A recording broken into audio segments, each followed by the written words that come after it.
तो चलिए सीखते हैं। सबसे पहले ओपनिंग ए फाइल। ओपन करने के लिए फाइल क्या जरूरत है? ओपन करने के लिए हमें ओपन फंक्शन की जरूरत पड़ेगी, जिसका की सिंटैक्स कुछ इस तरह से रहेगा। हम यहां लिखेंगे file object name, file object name is equal to देने के बाद हम लिखेंगे ओपन। ये है एक फंक्शन का नाम। यहां रहेगा आपका फाइल नेम, फाइल नेम नहीं तो फाइल का पाथ। उसके बाद रहेगा आपका दूसरा है फाइल मोड।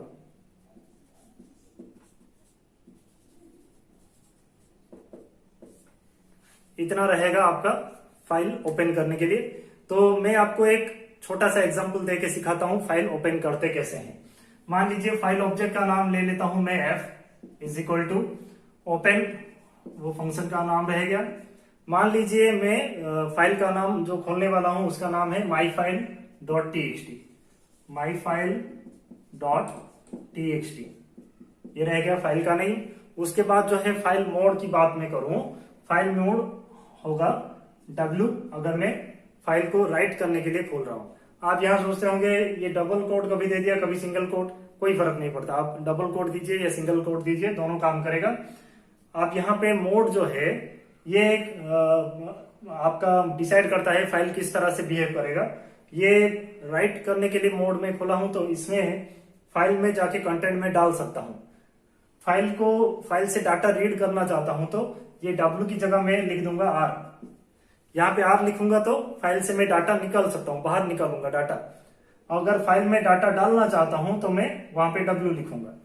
फिर और एक ऑपरेशन है जो अपेंडिंग का, उस जगह पे मैं A लिखूंगा। अपेंड करने और राइट करने में एक डिफरेंस है जो मैं आपको प्रैक्टिकल में समझाऊंगा थोड़ी देर बाद। What is writing and what is appending, ये मैं प्रैक्टिकली समझाऊं तो आपको बेहतर समझ में आएगा। अभी के लिए इतना ही। तो सबसे पहले आज सीखते हैं फाइल में राइटिंग करने का। सबसे पहला ऑपरेशन अभी सीखेंगे, how to write into a file. File में राइट करने के लिए हम W मोड यूज करेंगे, जैसे कि मैंने अभी बताया, और उसके साथ साथ एक फंक्शन यूज होगा राइट, नहीं तो राइट लाइन। तो अभी सीखते हैं, चलिए, how to write anything with in a file. तो मान लीजिए एक प्रोग्राम हम करना चाहते हैं, एग्जाम्पल के write a program to enter your name and put it into a file named as myfile.txt। तो उस प्रोग्राम को कैसे करेंगे, क्वेश्चन आपको नीचे दिख रहा होगा अभी। तो मान लीजिए फाइल को अगर राइटिंग करने के लिए खोलना चाहते हैं तो यही लाइन रहेगा वहां पे, f equal to open myfile.txt, w। उसके बाद मैं name is equal to user से इनपुट ले लूंगा, इनपुट एंटर योर नेम।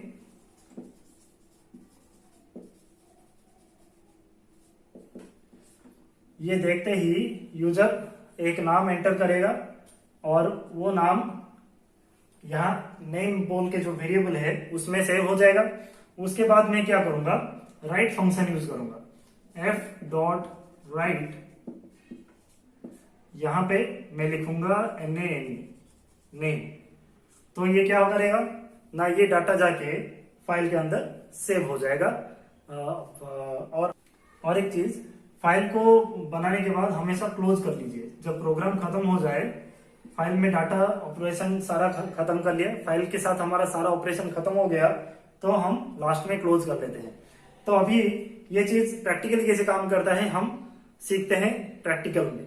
तो देखिए अभी आपके स्क्रीन में रहा ये, जो कि मैं इसको एग्जीक्यूट करके दिखाऊंगा, ये कैसे सेव होता है, कैसे ये पाथ वाला काम करता है, सारे चीज अभी हम समझेंगे इस पार्ट में। तो यहाँ आप देख पा रहे होंगे ऊपर लिखा हुआ है द प्रोग्राम का नाम, के write a program to enter your name and put it in a file myfile.txt। ये प्रोग्राम है, यहाँ पे हमने फाइल का नाम देखिए यहाँ पे लिख दिया है myfile.txt बोल के। उसके बाद राइटिंग मोड भी लिखा है W।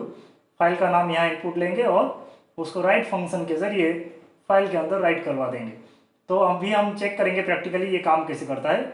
जैसे ही मैं रन बटन दबाऊंगा, ये मुझे पूछा एंटर द नाम, एंटर योर नेम। तो मैंने अपना नाम दे दिया रजत। उसके बाद जैसे ही मैं एंटर दबाता हूँ, ये कोई हरकत नहीं कर रहा, मतलब ये ठीक ठाक रन हो गया। हमें खाली चेक करना है कि ये जो my file dot T x T वाला नाम इसके फोल्डर में है या नहीं, क्योंकि मैं जुपिटर में रन कर रहा हूँ, ये ब्राउज़र में रन होता है, तो ये इसके लोकल होस्ट में सेव होता है। देखिए my file dot T x T बोल के यहाँ सेव हुआ है। मैं इसको ओपन करूँ, देखिए इसके अंदर मेरा नाम दिखाई दे रहा है, तो ये तो ठीक है। अगर मैं चाहूँ कि प्रोग्राम से फाइल मैं बनाऊँगा और वो मेरे कंप्यूटर के कोई भी एक फोल्डर के अंदर क्रिएट हो, जैसे डी ड्राइव में कहीं एक फोल्डर है वहाँ पे जाके क्रिएट हो, तो वो कैसे करें? मैं चाहता हूँ डी ड्राइव में इस फाइल हैंडलिंग फोल्डर में क्रिएट हो, तो मुझे इसका पाथ देना पड़ेगा। पाथ कैसे देते हैं ना? पाथ देने का सबसे आसान तरीका है, फोल्डर के अंदर जाइए और ऊपर यहाँ देखिए d:/फाइल हैंडलिंग, ये ऐसे दिखा रहा है, तो वही पाथ हमें फाइल नेम के अंदर देना पड़ेगा। यहाँ देखिए फाइल नेम जो यहाँ पे आप क्रिएट कर रहे हैं, यहाँ पे लिखना होगा डी, फिर कॉलन, फिर स्लैश आपको देना होगा, यहाँ जैसे लिखा हुआ था देखिए, यहाँ पे जैसे ही फोल्डर में यहाँ क्लिक करते हैं यूआरएल के ऊपर देखिए d:/बैकवर्ड स्लैश दिया है, आप यहाँ पे फॉरवर्ड स्लैश दीजिए, यहाँ ठीक से काम करेगा।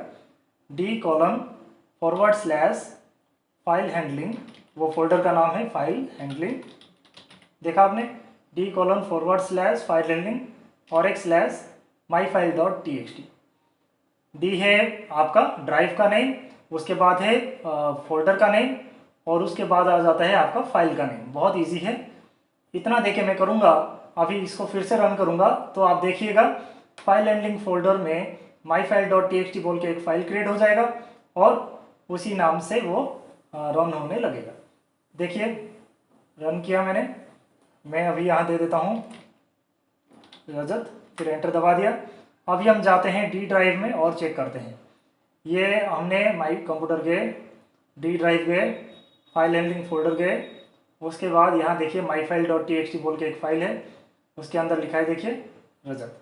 तो ये प्रूफ कर रहा है कि ये प्रोग्राम काम कर रहा है, हमने जो दिया वही काम कर रहा है। तो आशा करता हूँ आपको समझ में आ गया होगा। प्रोग्राम करके किसी दूसरे लोकेशन में भी आप कैसे सेव कर सकते हैं अपने फाइल को। तो चलते हैं अभी बाकी चीज समझने के लिए। अभी बात करते हैं फाइल से डाटा रीड करने की। डाटा रीड करने की फाइल से 3 फंक्शन है। नंबर 1 फंक्शन है आपका रीड फंक्शन। रीड फंक्शन कैसे यूज होता है मैं आपको बताता हूं। उसका सिंटैक्स कुछ ऐसा है, फाइल ऑब्जेक्ट रहेगा डॉट रीड ब्रैकेट में एन, जो कि कभी दे सकते हैं, कभी चाहे तो छोड़ भी सकते हैं हम। ये एन का जो वैल्यू है वो डिपेंड करता है, जितना हो उतनी कैरेक्टर वो रीड करेगा। अगर एन की जगह हम कुछ भी ना दे तो वो पूरा का पूरा फाइल को रीड कर लेगा।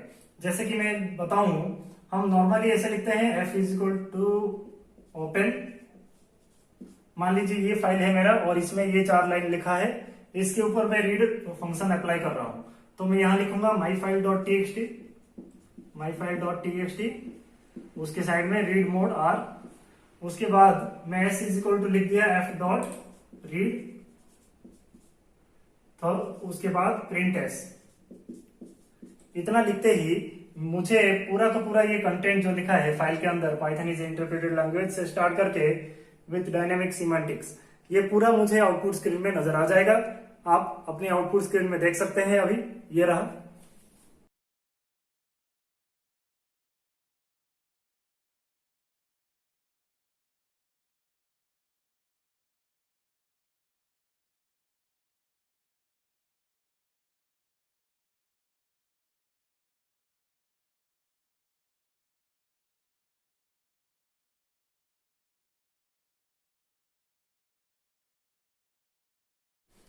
और मान लीजिए मैं अगर इसमें से सिर्फ 5-10 कैरेक्टर रीड करना चाहता हूं, तो मैं यहाँ पे 10 लिख दिया, तो सिर्फ फर्स्ट 10 कैरेक्टर्स PYTHON ये हो गए 6 कैरेक्टर, फिर स्पेस हुआ 7वां कैरेक्टर, इज ये हुआ 8वां 9वां कैरेक्टर, IS, फिर स्पेस 10।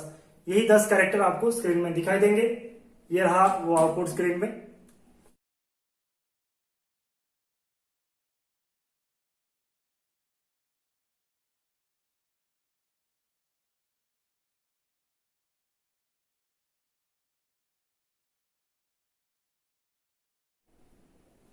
दूसरा फंक्शन है हमारा रीड लाइन।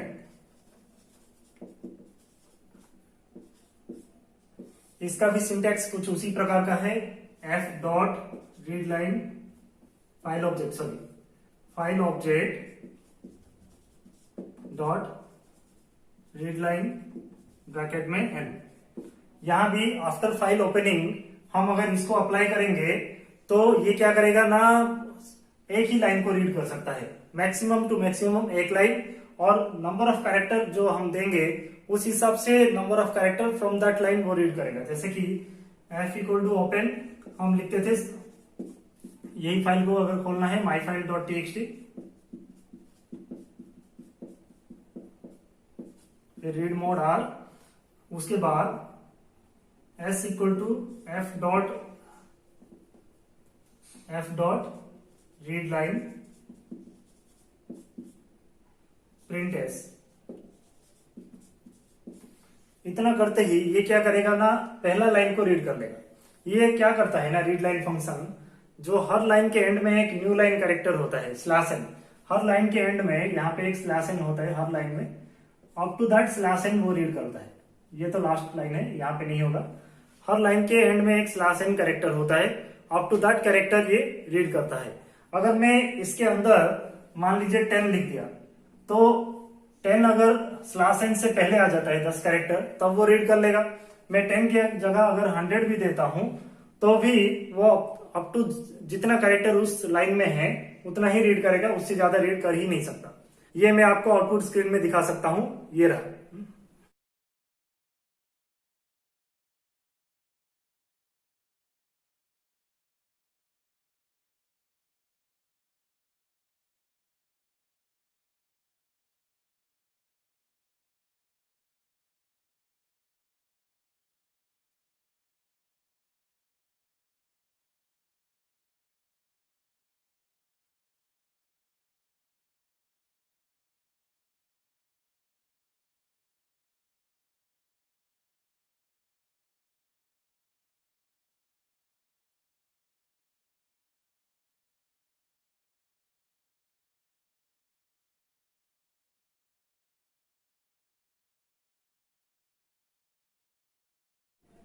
तीसरा फंक्शन है read lines.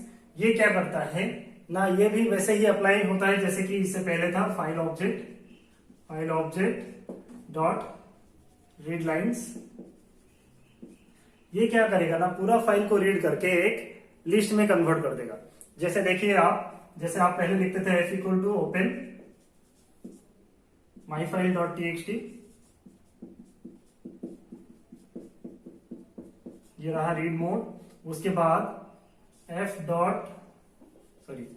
S is equal to f dot read lines print s, उसके बाद एफ डॉट क्लोज। इतना करते ही ये क्या करेगा, इस फाइल में जितने लाइन्स है सबको एक एक लिस्ट का एलिमेंट बना देगा।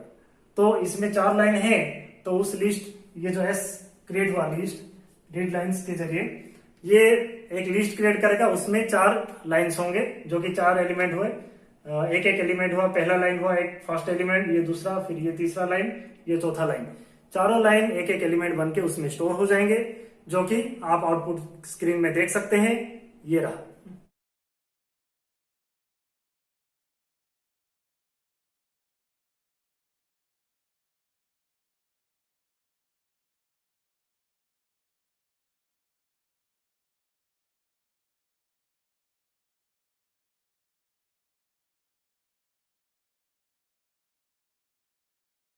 तो ये रहा पूरा फाइल हैंडलिंग का बेसिक्स और सारे ऑपरेशंस टेक्स्ट फाइल के।